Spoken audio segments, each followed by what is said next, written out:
இஸ்லாமியர்களான பார்த்து பார்த்து சுட்டாங்க, அவர்களுடைய ஆடைகளை விலக்கி இவர்கள் சுன்னத்து செய்திருக்கிறார்கள் பார்த்து சுட்டார்கள். சுற்றுலா சென்றவர்களை இந்துக்கள் ஒரே காரணத்திற்காக ஆண்களாக இருந்தால் அவர்கள் ஜிப்பை கழட்டி பார்த்து விட்டு அவர்களை சுட்டுக் கொண்டிருக்கிறார்கள்.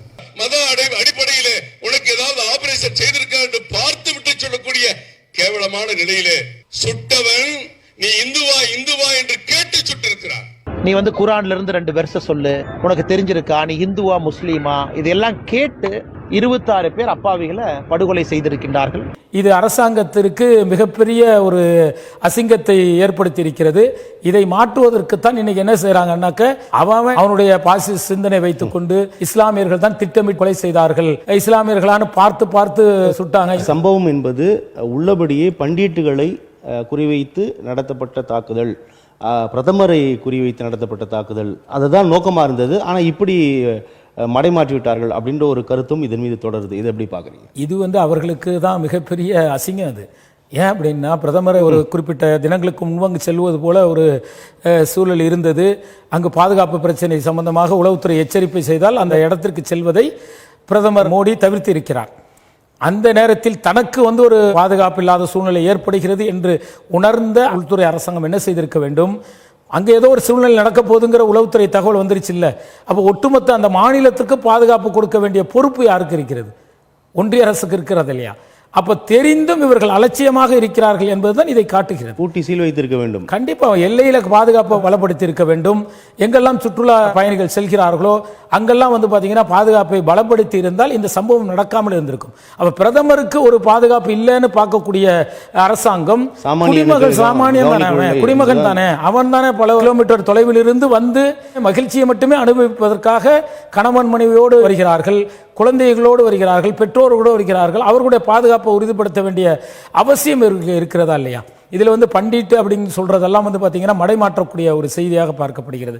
இது முற்றிலும் பாதுகாப்பு தோல்வி. இந்த தோல்வி இது அரசாங்கத்திற்கு மிகப்பெரிய ஒரு அசிங்கத்தை ஏற்படுத்தி இருக்கிறது. இதை மாற்றுவதற்குத்தான் இன்னைக்கு என்ன செய்யறாங்கன்னாக்க, சமூக ஊடகங்களுக்கு எந்த கட்டுப்பாடும் கிடையாது, யார் வேணாலும் எது வேணாலும் சொல்லலாங்கிற மாதிரி இருக்கிறதுனால அவன் என்ன செய்யறான், அவனுடைய பாசி சிந்தனை வைத்துக் கொண்டு இஸ்லாமியர்கள் தான் திட்டமிட்டு கொலை செய்தார்கள், இஸ்லாமியர்களான பார்த்து பார்த்து சுட்டாங்க. சில செய்திகள் பார்த்தீங்க அப்படின்னா அவர்களுடைய ஆடைகளை விலக்கி இவர்கள் சுன்னத்து செய்திருக்கிறார்கள் பார்த்து சுட்டார்கள் என்பது போன்ற செய்தி எல்லாம் பார்த்தீங்க அப்படின்னாக்க அதிகப்படியாக உறுதிப்படுத்தி சொல்றாங்க அப்படிங்கிற மாதிரி இருக்கு. லைனா நிக்க வச்சு இஸ்லாமிக் குரான் வெர்ஸ் கேட்கறாங்க, சொல்லாதவங்கள 3 புல்லட் தலையில் 1 காதுல, அதெல்லாம் சொல்றாங்க. தீவிரவாதிகள் அப்படி நினைக்கல.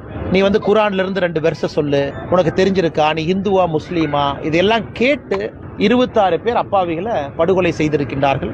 இழைப்பு இல்லை என்றாலும் கூட இதையும் பேசுறேன். சுற்றுலா சென்றவர்களை இந்துக்கள் ஒரே காரணத்திற்காக ஆண்களாக இருந்தால் அவர்கள் ஜிப்பை கழட்டி பார்த்து விட்டு அவர்களை சுட்டுக் கொண்டிருக்கிறார்கள்.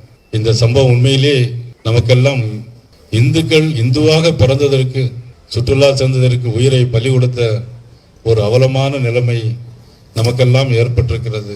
இதை இந்திய மக்கள், குறிப்பாக தமிழ்நாடு மக்கள் சற்று சிந்தித்து பார்க்க வேண்டும். என்று பெயரை கேட்டு சந்தேகம் இருக்கிற காரணத்தினால் அவனுடைய பேட்டை கலட்ட வைத்து நீ என்ன செய்திருக்கிறாய், உனக்கு ஏதாவது மத அடிப்படையிலே உனக்கு ஏதாவது ஆபரேஷன் செய்திருக்க என்று பார்த்து விட்டு சொல்லக்கூடிய கேவலமான நிலையிலே அந்த பயங்கரவாதிகள் இங்கே இருக்கிறார் என்று சொன்னால், இவர்களுக்கெல்லாம் ஆதரவாக கருத்து தெரிவித்த யாராயிருந்தாலும் இந்த நாட்டினுடைய துரோகி என்பதை நாம் முடிவு செய்து கொள்ள வேண்டும். சுட்டவன் நீ இந்துவா இந்துவா என்று கேட்டு சுட்டிருக்கிறார். நல்ல நேர்மையான சில ஊடகங்கள்லாம் இருக்கு. அவர்கள் நேர்மையாக அங்கு நடக்கக்கூடிய சம்பவங்களை இன்றைக்கு வெளிப்படையாக எடுத்து காட்டுகிறார்கள். அதுல இன்னொரு சம்பவம் என்ன தெரியுங்களா? இன்னைக்கு ஒவ்வொரு நபரும் இன்னைக்கு ஊடக அவையாளராக மாறி இருக்கிறான். கையில் செல்போன் இருக்கு. இவன் எவ்வளவுதான் தவறான செய்திகளை சொன்னாலும் அந்த சம்பவம் நடந்த இடத்தில் பதிவு செய்த வீடியோக்கள் இன்றைக்கு உலகம் முழுவதும் பரவிவிட்டது. இவர் எவ்வளவுதான் இன்னைக்கு நீங்க ஒரு இஸ்லாத்தின் மீது ஒரு தவறை கற்பிக்க வேண்டும் என இவர்கள் நினைத்தாலும் இன்றைக்கு சமூக ஊடகங்களில் அங்கு நடந்த சம்பவங்கள் 100% உண்மை என்ன என்பதை காட்டியிருக்கிறது. பாதிக்கப்பட்டவர்களை தோளில் சுமந்து வரக்கூடிய வீடியோக்கள் வந்து கொண்டிருக்கிறது. நாங்கள் வந்து விட்டோம், உங்களை காப்பாற்றுகின்றோம், அச்சப்படாதீர்கள் என்று இஸ்லாமியர்கள் சொல்லக்கூடிய வீடியோக்கள் வந்து விட்டது. அந்த மலையிலிருந்து அழைத்து வரப்பட்டு தங்களுடைய இல்லங்களில் அவர்களுக்கு உணவுகளை கொடுத்து என்ன சம்பவம் நடந்தது என அவர்களுக்கு சொல்லாமலேயே விமான நிலையத்தில் கொண்டு வந்து நிறுத்தி பிறகு மேலே துப்பாக்கி சூடு நடந்திருக்கிறது, அந்த அச்ச உணர்வு கூட உங்களுக்கு நடக்கக்கூடாது என்று சொல்லி விமான நிலையம் வரை கொண்டு வந்து விட்டவர்கள் யார் என்றால் இஸ்லாமியர்கள். இந்த வீடியோக்களும் இன்றைக்கு பரப்பிய பிறகு இன்றைக்கு திட்டமிட்டு சொல்லப்பட்ட அந்த சதி இன்றைக்கு முறியடிக்கப்பட்டிருக்கிறது. நடுநிலையான மக்கள், இந்து மக்கள், கிறிஸ்துவ மக்கள், நடுநிலையான ஜனநாயகத்தை விரும்பக்கூடிய மக்கள், ஒற்றுமையை விரும்பக்கூடிய மக்கள் இன்றைக்கு இவர்களுடைய அந்த முகத்திரை கிழிக்கப்பட்டிருப்பதை உணர்ந்திருக்கிறார்.